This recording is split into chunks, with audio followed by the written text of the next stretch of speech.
Hello guys and welcome back to our second session of Henry Fayol, which is nothing but dealing with 14 principles of management or administration. If you have not watched the first session of Fayol, please go back and watch that. The link for the same would be in the description. So moving ahead with 14 principles of management as given by Henry Fayol. So as we have already seen in our previous session, there was a controversy regarding the terms of management and administration. So on whatever side you feel you are on, the 14 principles of management or administration are nothing but the first is division of work. We have seen this in our previous very first slide of classical theory, that division of work was the central tenet of the classical theory as a whole. You consider any thinker of classical theory, they have all propagated for division of work. So what basically division of work is, consider a car making factory which manufactures cars. So there would be different sections in that car making factory. One section would be dealing only with design of cars, one section would be dealing only with the tires of the cars, one section would be dealing with the engines. So there is division of work in the car making factory as a whole. There is division of work and people have been assigned only that particular task. So this is what division of work means. It brings in specialization. What is specialization? For example, if I am working in the engine making part of the car making factory, I would be specialized in making engines. I would be specialized in everything regarding to the engines of that car. I would not be so much special in the tires of that car, but I would be very much special in the engines of that car. So division of work basically brings in specialization. You become a specialist in that field, in that division which you are working in. So division of work leads to specialization. Fayol says that specialization belongs to the natural order. It is the nature's thing to specialize things. So specialization belongs to the natural order because it produces more and better work with the same effort. It applies to all kinds of work, be it technical or managerial. Every kind of work can be divided accordingly and can be specialized accordingly. So it applies to all kinds of work. We have seen this in our previous session. According to Fayol, administrative theory was universal, so it applies to all kinds of work. According to Fayol, this is necessary to achieve maximum efficiency. So if we have to achieve maximum efficiency, divide your work into smaller parts and achieve efficiency in those smaller parts. For example, in a car making factory, again the same example, the efficiency of one particular group of people working on the engine day in and day out would be more, rather than one person working on everything. If one person works on the engine, the tires, the design of the cars, everything, the efficiency will not be that much, rather than when you have divided the work and you have brought in the specialization. So division of work brings in specialization. This is the first principle of 14 principles of management that Fayol gave us, division of work or specialization. The second principle is nothing but authority and responsibility.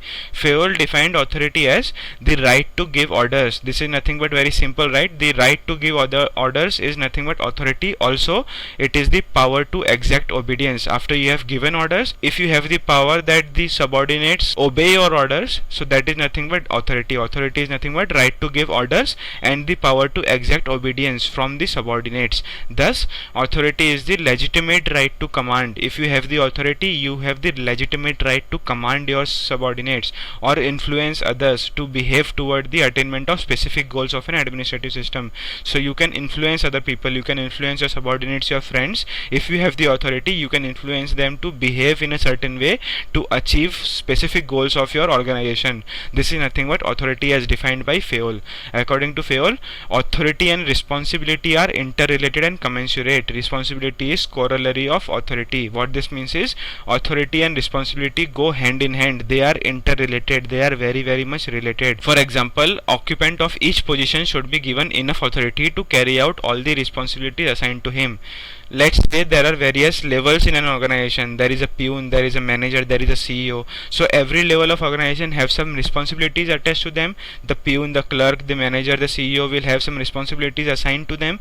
So to execute those responsibilities, there should be appropriate amount of authority given. This is why Fayol says that authority and responsibility go hand in hand. If you want the occupant of each position to carry out their responsibilities, you should give them enough authority to carry out those responsibilities. So authority and responsibility are interrelated. This is nothing but our second principle. So third principle is nothing but of the principle of discipline. The term discipline is very straightforward. Everyone now understand what discipline means is. Discipline is nothing but respect for agreements which are directed at achieving obedience, application, energy and outward marks of respect. So as an employee, you have certain agreements with an organization, so you have to respect those agreements. This is nothing but discipline on your part. Discipline is nothing but respect for agreements, and these agreements are nothing but directed at achieving your your obedience, your application and energy, and your respect towards the organization. This is nothing but discipline. It is incumbent upon managers at higher levels as much as upon lower level employees. So everyone has to maintain discipline. This is nothing but the third principle. Fourth principle is unity of command. Fayol says that for any action whatsoever, an employee should receive orders from one superior only. Now, if you remember F.W. Taylor's session, we have discussed something known as functional foremanship. Now, what is functional foremanship? It is nothing but one employee will get orders from 8 specialized supervisors. F.W. Taylor says that this will bring in more efficiency because 8 specialized supervisors will give orders to every worker, each single worker.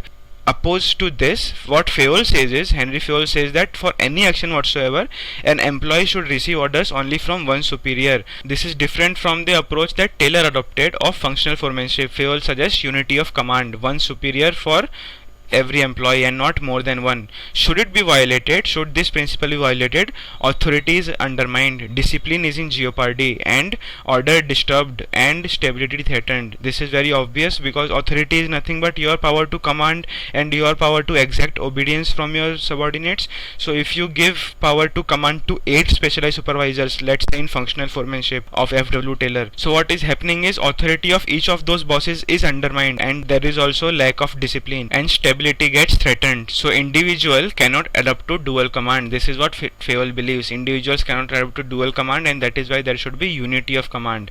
Dual command arises because of, Fayol gives us 3 reasons of rising of dual command. First one is dividing up of authority. If you divide up authority, then dual command arises. Second one is imperfect demarcation of departments, if departments are not demarcated properly. Third one is constant linking up between different departments, natural intermeshing of functions, so nothing but overlapping of departments.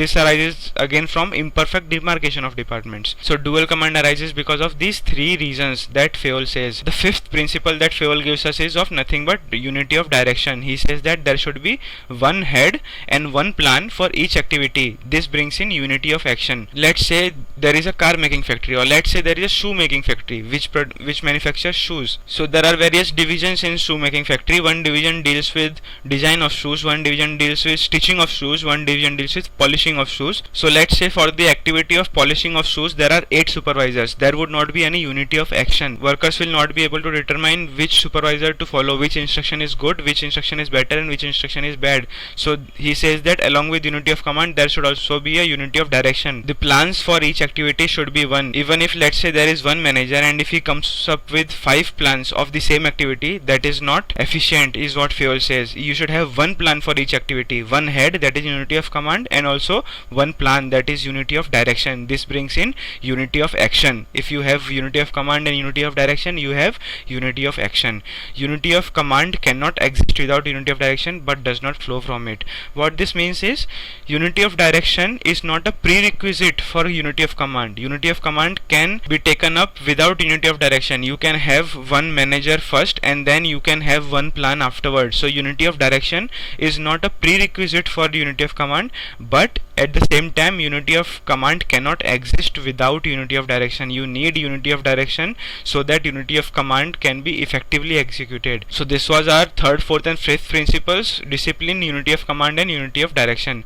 Moving on to our sixth principle, that is nothing but subordination of individual interest to general interest. So every person has some self-interest, has some individual interest. Fayol says that these individual interests should be subordinated in favor of general interest or the goals of organization. If the goals of organization have to be achieved, some of the individual interests have to be sacrificed, have to be subordinated. So subordination of individual interest to general interest is our sixth principle of management. Seventh is remuneration of personnel. What do you mean by remuneration? It means nothing but salary or wages or the payment that you get. It is the price for services rendered. Whatever services you render in an organization, if you get salary for that, payment for that, wages for that, that is nothing but remuneration. Fayol says that this salary or payment should be fair and it should afford satisfaction to both employee and the employer. This is what Fayol suggests. This principle is similar to Taylor's economic man assumption. We have already dealt with economic man assumptions. Please visit previous sessions for that. This is our seventh principle, that is remuneration of personnel should be fair and afford satisfaction to both employee and the employer. The eighth principle is centralization. What do you mean by centralization? It is nothing but concentration of power or concentration of control in the hands of one particular group of people or one particular person. This is nothing but centralization. So Fayol says that centralization, like division of work, belongs to the natural order. He gives us an example for this. He says that in every organism, be it animal or social organism, what is social organism? Human beings. So in every organism, including human beings, sensations converge toward the brain or the directive part. We have a brain or the directive part which directs us. All the sensations in all the organisms converge towards this brain or directive part, and from the brain or directive part orders are sent out which set all parts of the organism in movement. This is nothing but centralization. He says that centralization belongs to the natural order, and this is the example he gives for that. He stated that centralization is present to a greater or lesser extent in all the organization. All the organizations have centralization. The question of centralization or decentralization is a simple question of proportion. In what proportion there is a concentration of power in the hands of one particular group of people or one particular person. So there is only the question of proportion. All the organization have, to some extent, greater or lesser extent, they have the idea of centralization imbibed in them. Everything which increases the importance of subordinates role is decentralization, and everything which goes on to reduce it is centralization. This is nothing but the principle given by Fayol. This is the eighth principle, that is centralization. Moving on to our ninth principle, that is scalar chain or hierarchy. We have dealt with this numerous times in our previous sessions. Please watch previous sessions for this. Hierarchy is nothing but the top down approach or the pyramidal approach. We have dealt with this in our previous sessions. Even in the session of new public administration we have dealt with this. So what Fayol says is scalar chain is nothing but the line of authority. It is a line of authority from the lowest level to the highest level.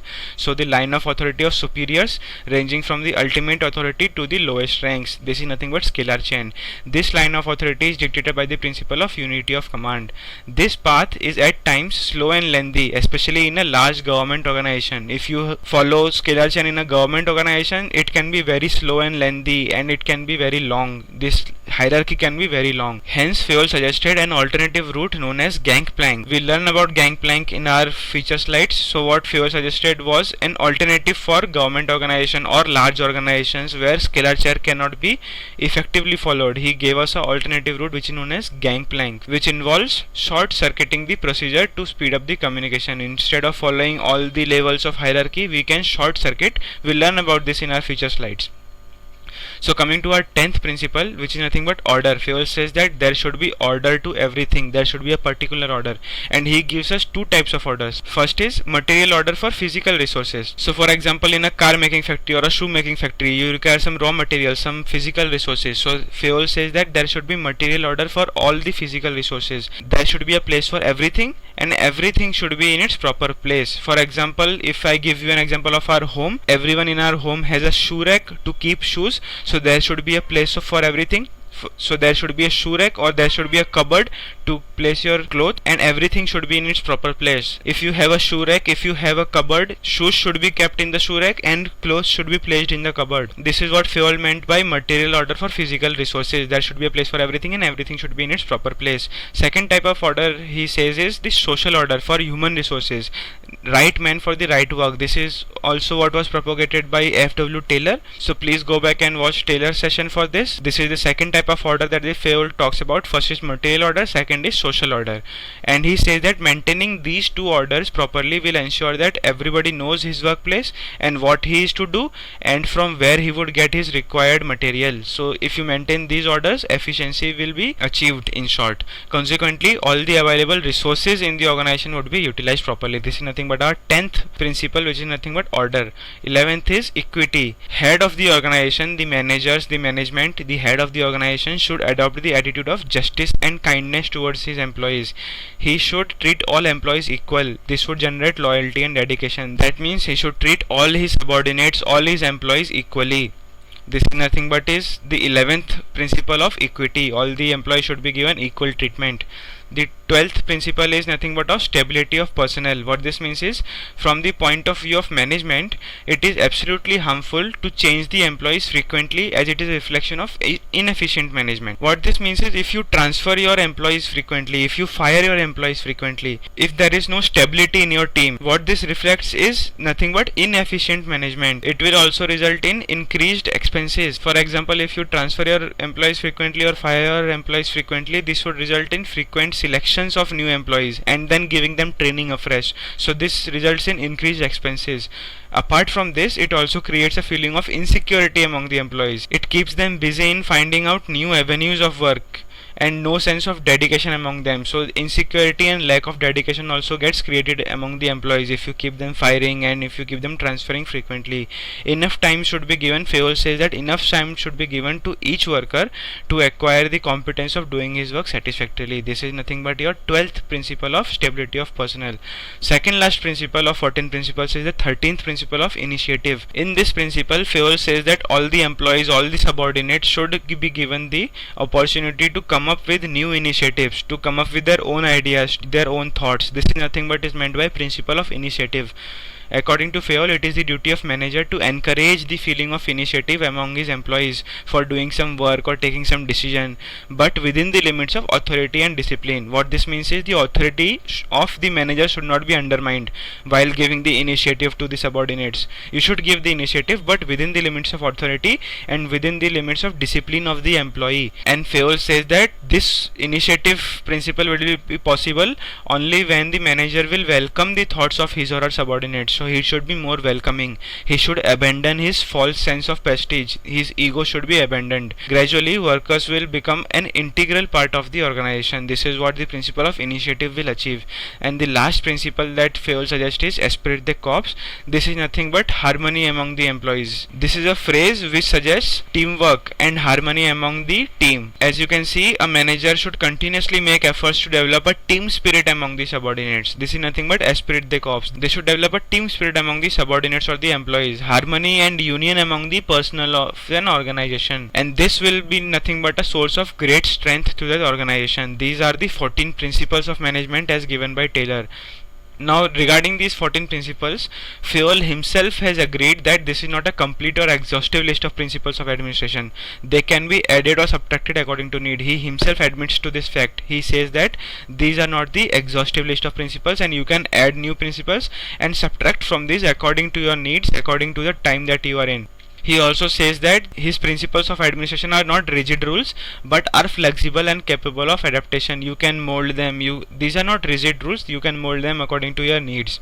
Further, Fayol stated that the codification of principles is indispensable. He said that this is not an exhaustive list, this is not a complete list, and these are not the rigid rules, but still he believes that codification of these principles, laying down these 14 principles, is necessary. It is indispensable.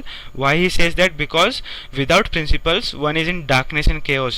Interest, experience and proportion are still very handicapped. If you have interest, if you have experience, it is still very handicapped without principles. This is why Fayol says that codification of principles is indispensable. The principle is the lighthouse fixing the bearings, but it can only serve those who already know the way into the port. So what this means is, if you know your way into the port, only then can the lighthouse guide you. So you should have the experience already with you, and principles of administration or management is just a cherry on topping for that. So this is what Fayol himself believes about his 14 principles of management. So what I'll do is I'll stop the session here, and the last part of the session on Henry Fayol will deal with all the remaining topics, which is nothing but miscellaneous topics, criticisms and relevance of Henry Fayol in today's times. So the link for that would be in the description of this video. Go ahead and do that. Peace out.